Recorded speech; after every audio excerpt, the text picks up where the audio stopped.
Hallo meine lieben Pfeifenfreunde und herzlich willkommen zu meinem heutigen aktuellen Video. Ihr seht, ich sitze draußen bei uns im Garten unterm Wein und rauche bereits genüsslich eine Pfeife.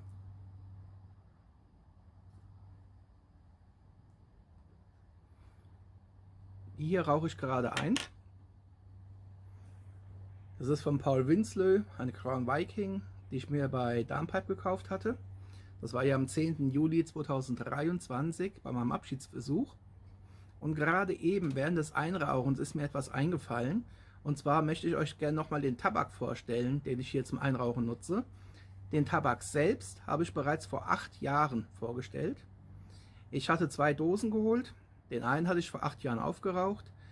Die zweite Dose hatte ich jetzt vor relativ wenigen Tagen erst geöffnet, rauche damit aktuell meine neuen Pfeifen ein. Aber es gibt was Besonderes und deswegen möchte ich euch diesen Tabak heute noch mal kurz vorstellen. Und zwar geht es konkret um diesen Tabak hier.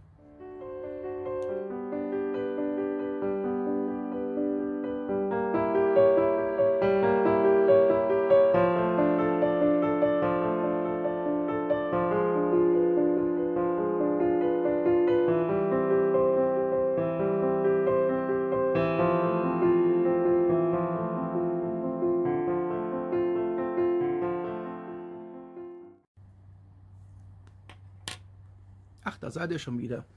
Wunderbar. Hier ist der Tabak nochmal. Es ist aus dem Hause DTM Daan Tobacco, der Formers Private Flake. Diesen hatte ich vor 8 Jahren vorgestellt. Es dürfte fast 9 Jahre sogar sein. Damals kam er mir relativ heuig vor, vom Aroma her. Die Dose hatte ich aufgeraucht, die zweite ist in meiner Tabakkiste verschwunden und ist dort all die Jahre eingelagert worden. Und ich würde sagen, bevor ich jetzt weiter auf konkrete Details eingehe, hier erstmal kurz ein Blick zum Tabaksbild und wir sehen uns gleich wieder.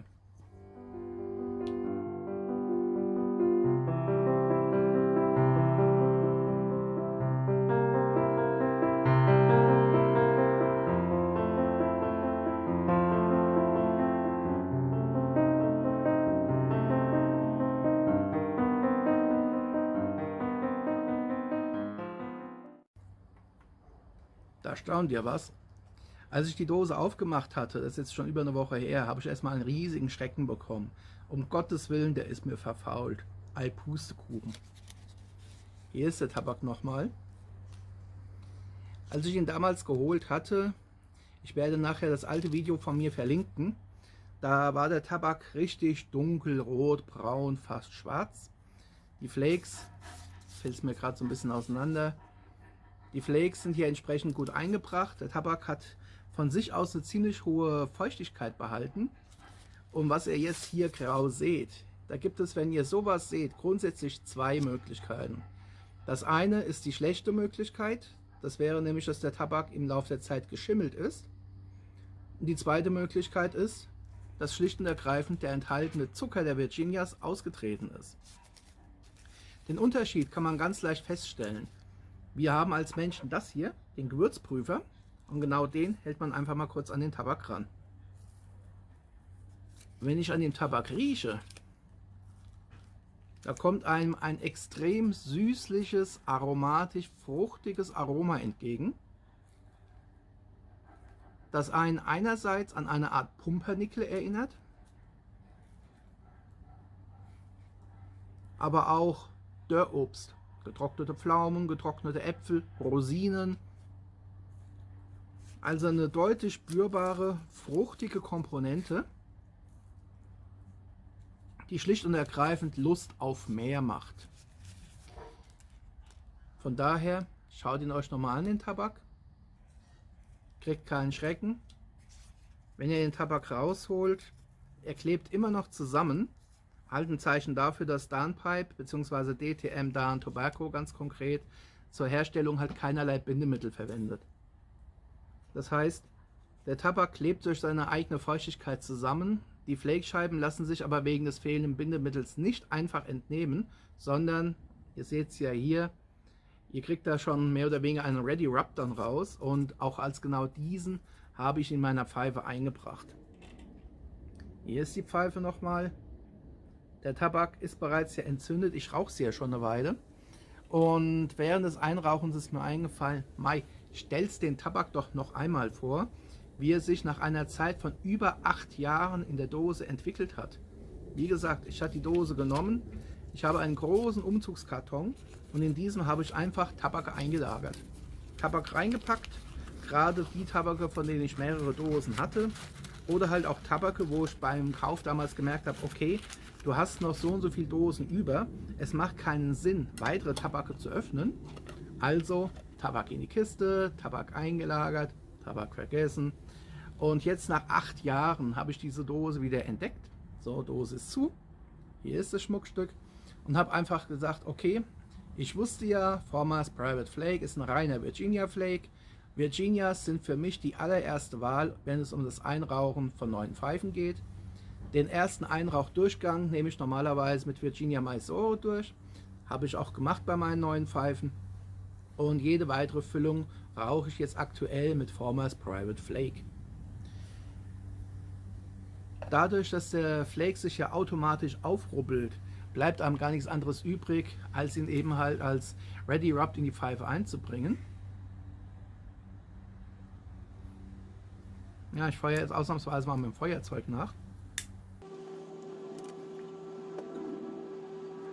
Einfach den Flake rausnehmen, aufreiben, auf die eine oder andere Methode in die Pfeife einbringen. Ich nutze immer meine eigene, sprich die Hermanns Methode, unten den Pfeifenreiniger rein, dann den Flake in kleine Kügelchen formen, eine Kugel nach der anderen einbringen, bis man die Menge erreicht hat, oben etwas andrücken und befeuern.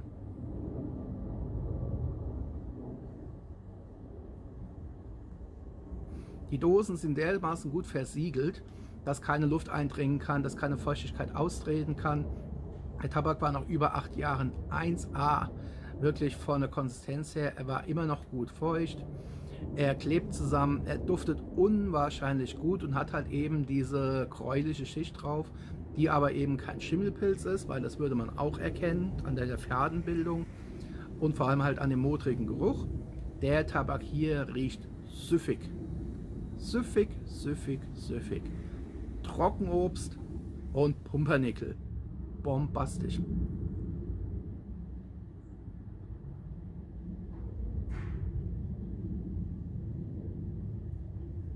Zum Befeuern der Pfeife habe ich insgesamt 2 Streichhölzer gebraucht. Mit dem ersten Streichholz habe ich die Tabakstreifen oben zum Glimmen gebracht. Er hat sich auch um einiges aufgebäumt. Es empfiehlt sich also auf jeden Fall zum Kopfrand oben mindestens so, sagen wir mal, 2 mm, 1,5 bis 2 mm Platz zu lassen, damit er sich aufbäumen kann. Und danach kann man ihn ungestört rauchen. Nach ein paar Minuten habe ich die Oberfläche geglättet, den Tabak nachgefeuert und habe die Pfeife seitdem gleichmäßig unter Feuer. Naja, jetzt klimmt er halt. Und früher, ich habe mir mein altes Video nochmal angeguckt, um zu schauen, ob der früher anders geschmeckt hat. Wie gesagt, über 8 Jahre her. Damals hat er noch so ein heuiges Aroma gehabt mit so einer dezenten Virginia Süße. Heute hingegen, von dem heuigen Aroma konnte ich heute nichts mehr verspüren, wohl aber von der Virginia Süße, die ja richtig prägnant im Aroma zu verspüren ist. Ich empfehle halt wirklich, den Tabak daher sehr, sehr vorsichtig zu rauchen, um halt eben kein bitteres Aroma zu bekommen. Ihr wisst ja, wenn man Virginia zu heiß raucht, wird es bitter, wird es gallig. Das ist auch nach dem Anfeuern anfänglich kurz der Fall. Und danach spürt man diese Virginia Süße.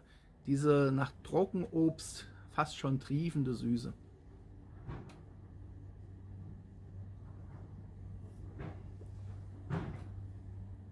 Es empfiehlt sich daher wirklich, reine Virginias, wenn sie in einer guten Dose untergebracht sind, für einige Jahre zu lagern und nach ein paar Jahren nachzuschauen, wie hat sich der Virginia entwickelt. Es gibt im Grunde genommen nur 3 Möglichkeiten. Möglichkeit Nummer 1. Nach den Jahren der Einlagerung schmeckt er genauso wie damals vor 8 Jahren, vor 10 Jahren oder noch länger. Möglichkeit Nummer 2, das ist die schlimmste Möglichkeit, die hier zum Glück nicht eingetreten war. Der Tabak hat irgendwie Luft abbekommen, hat angefangen zu schimmeln. Wenn ihr ihn aufmacht, dann stinkt er. Ihr seht die Schimmelfäden drin und könnt den Tabak wirklich in die Tonne kloppen. Möglichkeit Nummer 3, das ist die, die bei mir eingetreten ist.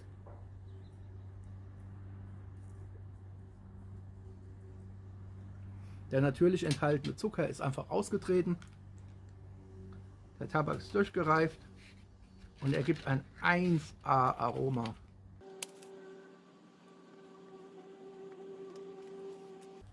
Auch hier gilt, was ich schon vor einiger Zeit bei dem Video zum Thema Schichten gesagt habe: Seid experimentierfreudig.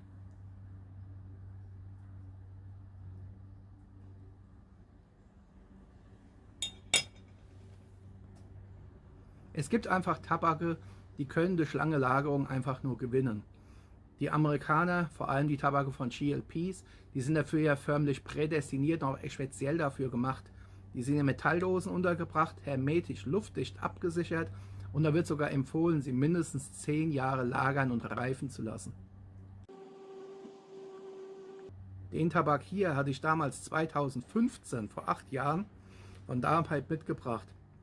Es muss irgendwo so Mai, Juni 2015 gewesen sein, als ich Darmpipe besucht hatte. Da hatte ich mehrere Tabak mitgenommen. Ich hatte den vom Former mitgenommen. Ich weiß gar nicht mehr, was noch alles. Ich habe etliche Pfeifen Tabak gekauft und habe einfach halt den Tabak schlicht und ergreifend vergessen. In die Kiste gepackt, hatten eigentlich nach der nächsten Dose rauchen wollen. Aber ich habe meistens so um die 20 Tabake gleichzeitig offen. Da geht sowas einfach mal vergessen. Und jetzt dient er für mich halt wirklich als Tabak zum Einrauchen neuer Pfeifen. Diese Virginia-Süße, der ausgetretene Zucker, spricht ja schon dafür, dass der Tabak beim Abklimmen karamellisieren wird. Die Karamellisierung dient natürlich auch dafür, einen guten Cake zu bilden. Ja, ich weiß, die einen sagen, ich brauche keinen Cake. Die anderen, zu denen gehöre ich sage immer, ich brauche einen Cake. Aber bei einem Cake ist es halt eben so, des Guten sollte es nie zu viel sein. Ich versuche immer, dass der Cake so maximal 1 mm ausmacht, im Idealfall so einen halben Millimeter, dass einfach eine dünne, karamellisierte, mit Ruß versehene Schutzschicht auf dem Bruyère herrscht. Und wenn ich dann Pfeifen rauche, weiß ich genau, das Bruyère wird geschützt, weil ihr wisst ja, beim Einrauchen verbrennt oder verkohlt die oberste Schicht zusammen mit dem Karamell von dem natürlichen Tabakzucker. Bildet sich daraufhin der sogenannte Cake und der wird im Laufe der Jahre halt auch immer dicker werden. Wenn ich merke, der Cake wird zu dick, wird die Pfeife einfach geräumt. Pfeifenschlüssel rein, ich habe einen von Faun, Cake vorsichtig runterraspeln. Wenn noch ein bisschen Cake übrig ist, kann ich genüsslich weiter rauchen, wie gewohnt. Wenn ich merke, der Pfeifenkopf war zu eng, ich habe zu weit den Cake enträumt und ich komme schon wieder aufs Bruyère, dann wird die Pfeife halt wieder eingeraucht. Tut der Pfeife ja keinen Abbruch, aber im Regelfall bleibt immer ein bisschen Cake über und das ist genau das, was ich auch haben möchte.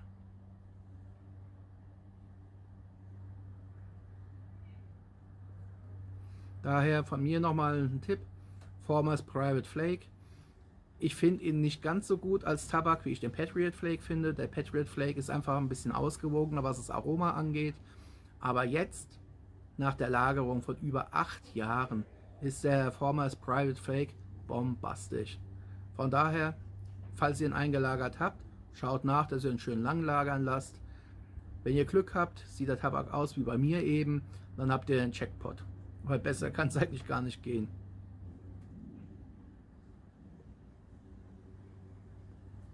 Und das war es auch schon soweit von mir für heute. Was den Patriot, jetzt sag ich schon Patriot, sorry, was den Former's Private Flake angeht. Und in gewohnter Weise natürlich, hier unten Kommentarfunktion, wüsste ich natürlich schon ganz gerne, kennt ihr Former's Private Flake? Was sind eure Erfahrungen damit? Habt ihr ihn auch schon mal mehrere Jahre lang lagern bzw. reifen lassen? Wie war bei euch das Ergebnis? Wie ist dann für euch das geschmackliche Empfinden gewesen? Vergleich: Former's Private Flake frisch gekauft im Vergleich zu Former's Private Flake nach mehreren Jahren der Lagerung. Habt ihr die gleichen Ergebnisse erzielt oder ist es bei euch völlig anders ausgegangen? Wie steht ihr zu dem Flake und wie steht ihr zur Lagerung? Lasst uns darüber schreiben. Kommentarfunktion ist da, ich freue mich riesig. Danke euch sehr für eure Aufmerksamkeit. Wünsche euch weiterhin viel Spaß mit euren Pfeifen und mit euren Tabaken. Happy Puffing und bis zum nächsten Mal. Macht's gut. Ciao.